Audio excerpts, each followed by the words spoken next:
자, 우리 기도하고 말씀을 나누겠습니다. 자비로우시고 거룩하신 하나님 아버지, 저희들은 이제 마음의 문을 열고 하나님의 음성을 기다립니다. 부족한 종을 세우셨고 하나님의 말씀 대언하게 하시니 감사를 드립니다. 아버지, 이 시간 성령 하나님께서 우리 가운데 좌정하시고 우리를 다스려 주시사 전하는 자 듣는 자 우리 모두 주의 말씀으로 충분히 배부르며 해가람을 얻으며 만족함을 얻게 하여 주시옵소서. 주시는 말씀이 내 가치관이 되고 그 말씀이 내 삶을 다스리고 이끌어가게 하옵소서. 예수님 이름으로 기도 올리옵나이다. 아멘. 자, 의로운 왕을 일으키리라 라는 제목으로 말씀 증거합니다. 제가 이 책을 많이 소개합니다. 제가 읽고 너무 교훈을 많이 받았기 때문인데요. 삼성전자를 오늘의 아주 굴지의 기업으로 만든 주인공이죠. 권오현 회장이라는 분이 쓴 책입니다. 이분은 2017년도에 은퇴를 했는데도 여러 기관 단체의 이제 그 대표로 섬기는 그런 분입니다. 이분이 책에서 그렇게 썼더라고요. 그동안 자기가 수많은 리더들을 만나왔었다. 그리고 자신도 리더로서 회사를 경영을 했는데, 자기가 이제 회사를 이렇게 운영하다 보니까 리더라고 하는 사람이, 지도자라고 하는 사람이 갖추어야 할 태도가 있더라. 그래서 이분은 내적인 덕목과 외적인 덕목으로 나누었어요. 다 설명할 수는 없고요. 일단 내적인 덕목은 진솔함입니다. 리더는 진솔해야 된다. 두 번째는 겸손함이더라고요. 세 번째는요, 사리사욕이 없어야 된다는 거예요. 여러분, 이런 리더, 이 내적인 덕목인데 이런 리더 참 만나기가 어렵죠. 보통은 다 반대로 합니다. 반대로. 근데 이 내적인 덕목만 가지고 되는 건 아니고 훈련을 통해서, 이분이 그렇게 썼어요. 훈련을 통해서 외적인 자질도 갖추어야 되는데 그 첫 번째가 뭐냐? 통찰력입니다. 인사이트. 시대를 읽고 경기를 읽고 이런 걸 볼 줄 알아야 된다는 거예요. 두 번째 능력은 결단력입니다. 저는 늘 생각해요. 이게 뒤바뀌면 큰일 난다. 통찰력은 없는데 결단력만 있어요. 어떻게 될까요? 회사가 끝장나는 겁니다. 세 번째는 뭐냐면요, 실행력이에요. 머리에 있는 거, 이게 실제로 현실로 나타나게 하는 거는 또 다른 능력입니다. 실행력. 근데 더 중요한 게 있어요. 지속력이더라고요. 한 해, 두 해 하고 문 닫는 게 아니고 이게 지속적으로 유지되게 하는 것은 또 다른 능력이라는 거예요. 리더가 갖추어야 할 내적인 그리고 외적인 덕목들을 소개했는데요. 여러분, 지도자가 중요하다라고 하는 것은 아무리 강조해도 지나치지 않습니다. 우리나라를 보세요. 역대 대통령들 보세요. 여러분, 그 지도자가 얼마나 중요한지 우리가 알 수 있지 않습니까?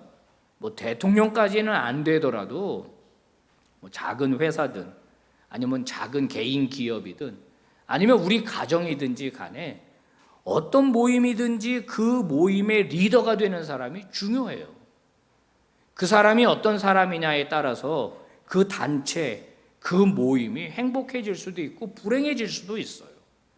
그러니까 지도자가 굉장히 중요한 겁니다. 오늘 우리가 예레미야 23장을 봤는데 21장부터 예레미야는 하나님의 말씀을 듣고 지도자들에 대해서 지금 질책을 가하고 있습니다. 오늘 6절까지밖에 안 되지만은 반복해서 등장하는 표현이 있잖아요. 여호와의 말씀이니라, 여호와의 말씀이니라. 이걸 왜 반복해요? 내가 하는 말이 아니라는 거예요. 하나님이 나를 통해서 하시는 말씀이다. 그러니 잘 들어라, 그 뜻이거든요. 여호와의 말씀이니라. 주로 왕, 그 다음에 종교 지도자들인 제사장들, 그 다음에 백성의 장로들, 이런 사람들이 지금 책망을 받고 있습니다. 책망의 내용을 한번 들어보시겠어요? 1절과 2절입니다. 한 목소리로 시작. 여호와의 말씀이니라. 내 목장의 양떼를 멸하며 흩어지게 하는 목자에게 화 있으리라. 그러므로 이스라엘의 하나님 여호와께서 내 백성을 기르는 목자에게 이와 같이 말씀하시니라. 자, 여호와의 말씀인데 내 목장입니다. 하나님의 목장이라는 거예요. 비유죠. 이 나라를 목장으로 본 겁니다. 백성들을 양떼로 보았습니다. 근데 그들이 하나님의 양떼를 멸하게 하고 흩어지게 하는 목자들이라는 거예요. 그래서 지금 하나님이 말씀하신다는 거예요. 같이 읽어봅시다. 시작. 너희가 내 양떼를 흩으며 그것을 몰아내고 돌보지 아니하였도다. 보라, 내가 너희의 악행 때문에 너희에게 보응하리라. 여호와의 말씀이니라. 네, 니들이 내 양떼를 바로 돌보지 않았다는 거예요. 오히려 반대였다는 겁니다. 그래서 하나님은 어떻게 하신다? 보응하신다는 거예요. 그게 악행이라는 거예요. 하나님의 백성들이 하나님을 잘 섬기고 하나님을 잘 섬기는 그 믿음으로 일상의 삶을 잘 살 수 있도록 돕는 일을 지도자들이 했어야 되는데 그걸 못했기 때문에 하나님이 심판하신다는 거예요. 지금 남유다 왕국의 지도자들은 심각한 잘못을 범하고 있습니다. 백성들을 제대로 이끌지를 못하고 있는 거예요. 이 말씀이 기록된 시점에서 바로 얼마 전에 그들의 형제 자매였던 북이스라엘 왕국, 이스라엘의 10개 지파죠. 여러분, 북이스라엘이 멸망했습니다. 멸망한 이유가 무엇입니까? 지도자들의 잘못 때문이었어요. 특히 자기 백성들을 하나님을 잘 섬기는 그런 백성이 되게 해야 되는데 이 사람들은 우상들을 수입해가지고 그냥 우상들을 섬기게 만들어버린 거예요. 하나님이 심판하셨거든요. 그러면 바로 지척에 있는 자기 민족이었던 그들이 멸망하는 것을 보고 정신을 차려야 되죠. 아, 이렇게 하면 안 되겠구나 하면서 자기 백성들을 돌이켜야 되는데 그렇게 하지를 못했습니다. 오히려 더 백성들을 헤매게 만드는 거예요. 남유다 말기에 요시야라는 왕이 있었습니다. 이 요시야 왕은 굉장히 특별한 왕이에요. 그는 왕이 되자마자 이 영적 개혁 운동, 이 성전 정화 운동을 펼쳤거든요. 그가 성전 정화 운동을 펼칠 때 그 내용을 읽어보니까 야, 얼마나 심각했는지 말이에요. 하나님을 섬기는 성전 안에 각종 우상들을 가득 다 갖다 넣어놨어요. 이게 도대체 잡신을 섬기는 거지 하나님이 제일 싫어하는 나 외에 다른 신을 섬기지 마라, 만들지 말아라고 하는 10계명의 1계명과 2계명을 백성들이 범하도록 그들이 이 주도적인 역할을 했거든요. 그래서 나라는 정치적으로 혼란했습니다. 도덕적으로 완전히 부패했습니다. 영적으로는 캄캄해졌습니다. 그래서 10절은 이렇게 말해요. 이 땅에 간음하는 자가 가득하다. 여기서 간음이란 영적인 간음을 말하는 겁니다. 하나님도 섬기고 다른 우상도 섬기는 영적 간음의 상태가 이 땅에 가득하다. 그렇게 만든 장본인이 바로 너희들이다. 그러니 너희들은 너희들의 악행 때문에 내가 너희들을 심판할 것이다. 이게 하나님의 메시지입니다. 어떻게 나라가 이 지경이 되었을까요? 하나님의 민족이 어쩌다가 여기까지 오게 되었을까요? 저는 그 원인을 그 사사시대 말기에 있었던 이스라엘의 장로들이 사무엘을 찾아가서, 그때가 사사시대 말기인데 왕을 요구한 데서부터 비롯됐다고 생각합니다. 분명히 사무엘 선지자가 사사로서 이스라엘을 통치하고 있었는데 가서 왕을 세워달라는 겁니다. 무슨 말이에요? 너 필요 없다, 그 얘기거든요. 우리는 너를 원하지 않고 왕을 원한다. 왕정 제도를 원한다 요구했습니다. 여러분 겉으로 보면 아무런 문제 없는, 왜냐하면 주변 나라가 다 왕정 제도를 실행하고 있었으니까 눈으로 보기에 그게 더 효율적이고 합리적일 거라고 생각하니까 그런 요구는 할 수 있어요. 근데 그 내면에는 어떤 의도가 있냐면 하나님한테 실증난 겁니다. 우리한테 이래라 저래라 하는 하나님 싫다는 거예요. 우리가 볼 수 있고 우리가 만질 수 있고 우리가 조종할 수 있는 왕을 달라. 그게 우리를 행복하게 만들 거다. 그렇게 이야기한 거거든요. 그때 하나님이 이렇게 말씀하셨어요. 이건 같이 우리 읽어봅시다. 시작. 그들이 너를 버림이 아니요 나를 버려 자기들의 왕이 되지 못하게 함이니라. 자, 하나님이 사무엘에게 하신 말씀이에요. 그들이 너를 버린 게 아니다. 사무엘아, 너를 버린 게 아니라 나를 버린 거다. 여기 보세요. 내가 너희들의 왕인데, 내가 너희들을 다스리는데 왜 너희들은 인간 왕을 구하느냐? 나로 하여금 너희들을 다스리지 못하게 하는 것 아니냐? 이렇게 말씀하신 거예요. 자, 성도 여러분, 우리 한번 진지하게 자기 스스로를 한번 돌아봅시다. 우리를 다스리고 있는 것은 뭘까요? 저와 여러분은 원하던 원하지 않던 간에 무엇인가 지배를 받으면서 살아갈 수밖에 없어요. 근데 그것이 무엇이냐가 굉장히 중요한 거예요. 무엇이 나를 다스리는가? 무엇이 나를 지배하는가? 이게 굉장히 중요한 문제입니다. 알코올의 지배를 받는 분들이 있죠. 술 좋아하시는 분들 계시죠. 저는 성경에 술 마시지 마라, 술 취하지 말라 이런 여러 말씀이 있으니까 특히 이 한국의 문화적 상황에서 이 술이라고 하는 것은 이게 참 사람을 망가뜨리는 요소가 됩니다. 어떤 분은 술 없이는 못 살더라고요. 그래서 가는 데마다 술을 찾고 점심 먹을 때도 술을 마셔야 항상 알코올이 좀 들어가야 심리적 안정감을 느끼죠. 이런 경우를 우리가 뭐라고 하죠? 알코올 중독이라고 그러는 거예요. 여러분, 내가 술을 다스리면 먹을 수도 있고 안 먹을 수도 있는 거 아니에요? 근데 이게 컨트롤이 안 된다. 그러면 주인이 누구예요? 술이 주인이에요. 술이 나를 다스리는 거라고요. 내가 술을 먹는 게 아니라 술이 나를 먹는 거예요. 저는 이 술의 지배에서 벗어나지 못해서 망가지는 분들 많이 봤습니다. 여기서 벗어나지 못하면 여러분 죄송합니다. 인간다운 삶을 살 수 없어요. 그냥 비참하게 끝납니다. 혹시 여러분 지금 우리 중에 그런 분들이 계시다면 이거 빨리 적극적으로 치료하셔야 됩니다. 적극적으로 치료하지 않으면 정말 비참하게 인생이 끝나요.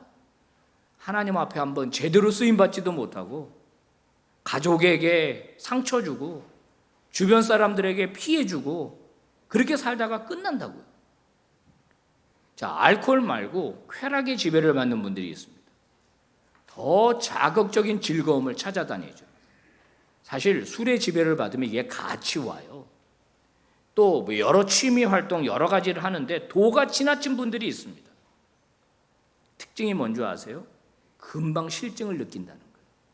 또 다른 자극, 또 다른 기쁨, 또 다른 즐거움. 이걸 찾아서 헤매는 거예요. 역시 어떻게 됩니까? 비참하게 되는 거예요. 가장 강력한 것은 물질입니다. 우리 인간은 돈과 끊을 수 없는 관계를 맺으면서 한평생을 살게 됩니다. 기쁨, 즐거움, 슬픔, 분노, 돈 때문에 생깁니다. 돈 때문에 웃고 돈 때문에 웁니다. 자본주의 시대에 살고 있으니까 돈이 필요한 건 사실입니다. 그런데 과도한 탐욕에 사로잡히면 이제 그때부터는 어떻게 합니까? 돈이 우리를 다스리기 시작하죠. 돈을 어떻게 생각하느냐? 화폐, 가치 정도로 생각하는 게 아닙니다. 내 행복을 담보해 줄, 내 생명을 담보해, 내 안전, 내 기쁨, 내 즐거움, 이 모든 것을 해결해 줄 이 요소로 물질을 생각하니까, 그러면 그때부터 어떻게 됩니까? 물질이 우리를 다스리기 시작하죠.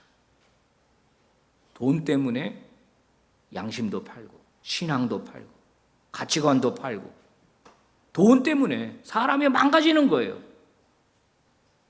이번에 무슨 네옴시티인가 만든다고 사우디아라비아 부자가 우리나라 왔잖아요. 뭐 당연히 좋은 일이죠. 뭐 국가가 잘 살고 하면 좋지만, 가만히 보세요. 돈 때문에 꼼짝 못하는 거예요. 법도 무너지고 단체도 무너지고 인생도 무너지고 그렇게 되더라는 거예요. 여러분, 돈이라고 하는 것은 나의 가장 충성스러운 종이 될 수도 있지만 나를 지배하는 폭군이 될 수도 있어요. 그러니까 신앙생활하는 분들도 가만히 보면은 하나님을 섬기는 게 아니더라고. 어떤 분을 보니까 왜 그러냐면은 하나님한테 돈 달라고 기도하거든요. 하나님, 내 인생에 관여하지 마시고 돈이나 좀 많이 벌게 해주세요. 누가 하나님이에요? 도대체 누구를 섬기는 거예요? 하나님보다 돈을 더 섬긴다고. 실제로 그리스도인들 중에 이게 변하지 않은 분들이 너무 많이 계세요. 여러분, 우리의 믿음과 신앙이 돈 앞에서 자유로울 수 있게 되기를 축복합니다. 이 아멘 소리가 작아요. 네, 그럴 줄 알았어요. 여러분, 돈을 주의 뜻대로 사용하는 훈련을 하셔야 합니다. 값없이 나눠주기도 하고 기부도 할 수 있어야 돼요. 제가 또 목사님 또 헌금 거들라고 그러는, 노 천만의 말씀. 여러분 헌금 안 해도 하나님의 나라는 다 돌아가요. 그러나 알고 하시는 분들이 있기 때문에 교회가 이렇게 되는 거예요. 여러분, 돈 앞에서 다시 여러분 권면합니다. 돈의 주인이 되시기를 바랍니다. 돈의 종이 되지 마시기를 바라요. 여러분, 인간이요, 하나님을 버리니까, 다른 것들을 섬기게 되니까, 하나님을 거부하고 다른 주인을 섬기게 되니까 어떤 결과가 찾아오던가요? 이 독일의 철학자 한병철이라는 분이 있습니다. 이분이 쓴 책 피로사회라는 책이 있는데 굉장한 인사이트를 우리에게 줍니다. 거기서 그분은 이 시대를 자기 착취의 시대로 명명했어요. 과거에는 노예를 부려가지고 생산성을 끌어올리는 삶을 살았다면 이제 그게 한계에 부딪히니까 인간은 자기를 착취하기 시작했다는 거예요. 자기를 착취, 자기 개발이라는 명목하에 자기를 착취하기 시작했는데, 그래서 쓰러질 때까지 자기를 착취하다가 쓰러진다는 거예요. 죽을 때까지 일만 하다가 그냥 죽는다는 거예요.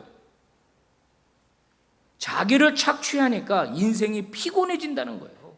인생의 의미도 모르고 자기를 갉아먹고 살다가 결국 죽는다는 겁니다. 하나님이 주인이 되지 않고 다른 것이 주인이 되면 이런 결과를 초래한다는 거예요. 하나님은 오늘 우리에게 묻고 계신 겁니다. 네 인생은 어떠냐? 네 인생의 참 주인은 누구냐? 너는 무엇으로부터 다스림을 받으면서 살아가느냐? 묻고 계신 거예요. 자, 오늘 예레미야 23장 아주 귀한 말씀이 나오는데요. 먼저 우리 5절 6절을 먼저 한번 봅시다. 시작. 여호와의 말씀이니라. 보라, 때가 이르리니 내가 다윗에게 한 의로운 가지를 일으킬 것이라. 자, 두 번째 줄 보면 때가 이르리면, 때가 이른다. 어떤 특정한 날이 오면 그때 무슨 일을 하시느냐? 다윗에게 의로운 가지, 즉 다윗의 후손 가운데 한 사람을 세우게 될 거다 하는 거예요. 그러면 그분이 뭐를 하게 되느냐? 시작. 그가 왕이 되어 지혜롭게 다스리며 세상에서 정의와 공의를 행할 것이며 그의 날에 유다는 구원을 받겠고 이스라엘은 평안히 살 것이며 그의 이름은 여호와 우리의 공이라 일컬음을 받으리라. 자, 보십시오. 이제 그 다윗의 후손 가운데, 그걸 이제 다윗의 가지라고 표현을 했습니다. 그분이 이제 새로운 왕이 된다는 거예요. 그럼 그분의 나라가 있겠죠. 나라가 있어야 왕이 되는 거죠. 백성이 있어야 왕이 되는 거 아닙니까? 그러면 그분은 지금까지의 왕과는 다른 분이라는 거예요. 그분은 지혜롭게 다스리고 정의와 공의를 행하고, 그러면 그 백성들이 구원을 받고 평안히 살고 행복하게 산다는 거예요. 새로운 왕이 그렇게 만들어준다는 거예요.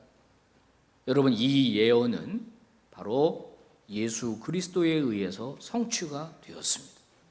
예수 그리스도가 이 땅에 하나님의 나라를 가지고 왔습니다. 공생의 사역을 시작하면서 예수님의 일갈이 뭡니까? 때가 왔다. 그죠? 때가 이르리니, 이 말씀이에요. 때가 왔다. 예레미야가 예언했던 그 때가 왔다. 내가 하나님의 나라를 가지고 이 땅에 왔다. 내가 하나님 나라의 왕이다.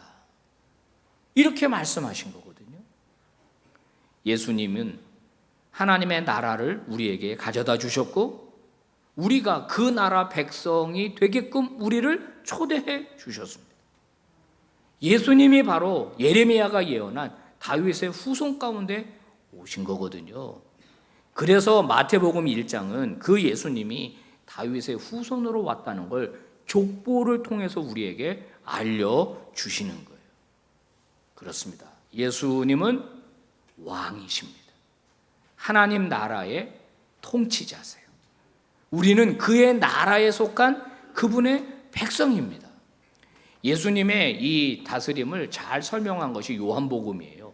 양과 목자의 관계를 통해서 말씀하셨죠. 세 번역입니다. 읽어봅시다. 시작. 나는 선한 목자이다. 선한 목자는 양들을 위하여 자기 목숨을 버린다. 목자는 두 종류입니다. 선한 목자가 있고, 그 다음에 월급을 받는 싹군 목자가 있습니다. 월급을 받는 목자가 뭐 잘못된 건 아닙니다. 그런데 자기 양들에게 문제가 생기면 행동이 달라져요. 싹군 목자는 버리고 도망갑니다. 맹수가 와가지고 양을 잡아먹으려고 하면 진짜 목자, 참 목자는 자기 양들을 지킨다는 거예요. 겟세마네 동산에서 기도하던 예수님을 체포하러 대제사장의 종들과 로마 군인들이 찾아왔습니다. 그때 예수님이 뭐라고 합니까? 자기 제자들을 지키시잖아요. 너희들이 찾는 예수가 나다 그럽니다. 그러면서 뭐라 그래요? 얘네들은 다 가게 내비려둬라. 나만 붙잡아가면 되는 거 아니냐. 자기 제자들을 끝까지 사랑하셨어요. 그 제자들은 어떤 제자들입니까? 선생을 버리고 다 도망갈 거 알았습니다. 다 울기 전에 3번이나 예수님을 부인할 것도 알았습니다. 하지만 주님은 자기 제자들을 끝까지 사랑하셨죠. 그분이 왜 십자가에 달려서 모진 고통을 당하셨습니까? 저와 여러분의 죄를 사해 주시기 위해서입니다. 그분이 왜 십자가에서 처참하게 돌아가셨습니까? 우리를 그의 백성, 그의 자녀로 삼아 주시기 위해서 그런 겁니다. 그러니 예수 그리스도가 참 목자요, 참 왕이고 참 지도자이신 것입니다. 그렇다면 우리는 어떻게 살아야 할까요? 하나님의 백성인 우리가 어떻게 살아가야 할지를 잘 말해주는 이야기 하나가 있습니다. 어느 목동이 이 절도죄로 고소를 당했답니다. 어떤 집에 있는 양을 훔쳐갔다는 거예요. 그래서 고발을 당해서 법정에 들어가게 됐습니다. 자, 양을 훔쳤느냐라고 물었더니 이 목동이 아닙니다. 저 양은 원래 제 거였습니다. 근데 제가 잃어버렸는데 제가 찾은 겁니다. 그랬더니 저쪽에서 무슨 말이야? 내 건데 네가 훔쳐간 거잖아. 이렇게 다툰 겁니다. 뭐 증거도 없고 증인도 없고 어떻게 할까? 재판장이 고민을 하다가 너희 둘 다 나와라. 그 양 가지고 와라. 그리고 가운데 세워놓고 불러보라 그랬답니다. 그러니까 이제 자기가 주인임을 이제 원래 얘기했던 그 고발했던 사람이 야 이리 와 이리 와 그러니까 절대 안 가더라는 거예요. 근데 주인은 원래 목동 이 고발당한 목동이 이리 와 그랬더니 엄매 그러면서 그걸로 달려가더라는 거예요. 무슨 말이죠? 양은 주인의 목소리를 듣는 거예요. 구분해 낼 줄 아는 겁니다. 그리고 주인의 음성을 따라가는 거예요. 성경에서 우리를 주님의 양이라고 비유합니다. 그렇다면 자, 여러분 질문을 던집니다. 생각해 보십시오. 여러분은 주님의 음성을 듣습니까? 사탄의 음성과 구분할 수 있습니까? 그냥 부른다고 아무데나 다 따라갑니까? 누구의 음성을 듣고 누구의 말을 듣고 살아가는 겁니까? 우리가 깊이 생각해야 합니다. 오늘이 오순절 24번째 주일입니다. 오늘로 오순절 절기가 끝이 나요. 그리고 다음 주일부터 대림절 절기가 시작이 됩니다. 그래서 오늘은 원래 오순절 24번째 주일이면서 왕이신 그리스도의 주일입니다. 여러분, 대림절, 성탄절 이 시즌은 예수를 모르는 사람들에게는 그냥 술 마시는 절기입니다. 선물 주고받는 그런 절기입니다. 또 연말이다 보니까 송년회니 망년회니 그리고 보냅니다. 근데 우리는 이 대림절을 어떻게 보내야 되겠어요? 오늘 성경은 예레미야가 예언했던 다윗의 가지에서 한 왕이 태어날 것인데 그 왕이 너희들을 공의와 사랑과 평강으로 다스릴 것이다 하셨으니 우리는 이제 대림절 절기를 보내면서 우리를 다스리게 오신 참 왕이신 참 목자이신 예수 그리스도 그분을 영접하고 받아들이고 다시 한번 자신의 삶을 점검하고 그렇게 거룩하게 보내야 할 것입니다. 여러분, 예수 그리스도를 저와 여러분 인생의 왕과 주인으로 인정하고 모셔드리기를 주의 이름으로 축복합니다. 그분의 통치를 받으십시오. 그분의 다스림을 받으십시오. 그분에게 순종하는 인생이 되시기를 주의 이름으로 축복합니다. 오늘 말씀 한 번 더 우리 가슴에 새기면서 봉독해 봅시다. 시작. 보라, 때가 이르리니 내가 다윗에게 한 의로운 가지를 일으킬 것이라. 그가 왕이 되어 지혜롭게 다스리며 아멘. 세상에서 정의와 공의를 행할 것이며 아멘. 그의 날에 유다는 구원을 받겠고 이스라엘은 평안히 살 것이며 그의 이름은 여호와 우리의 공이라 일컬음을 받으리라. 아멘. 기도하겠습니다. 하나님 아버지 감사합니다. 오늘도 저희들을 깨우쳐 주시고 또 오늘 교훈해 주셔서 감사합니다. 돌아보니 하나님이 왕이 아니었습니다. 내가 왕이었습니다. 주님이 주인이 아니었고 내가 주인이었습니다. 내 인생은 누가 다스리는가? 내 인생의 주인은 누구인가? 이 명제 앞에 오늘 깨달음을 주신 하나님, 우리 모두 내면에서 결단이 일어나게 해 주옵소서. 주의 자녀 되게 해 주시고 주의 백성 되게 해 주시고 주만 따르는 자들이 되게 하여 주시옵소서. 내게 작은 힘이라도 생기면 주 뜻대로 사용할 수 있게 해 주옵소서. 내가 지도자의 자리에, 리더의 자리에 올라가면 주님의 통치를 받는 사람처럼 행동하게 하여 주시옵소서. 예수님 이름으로 기도 올리옵나이다. 아멘.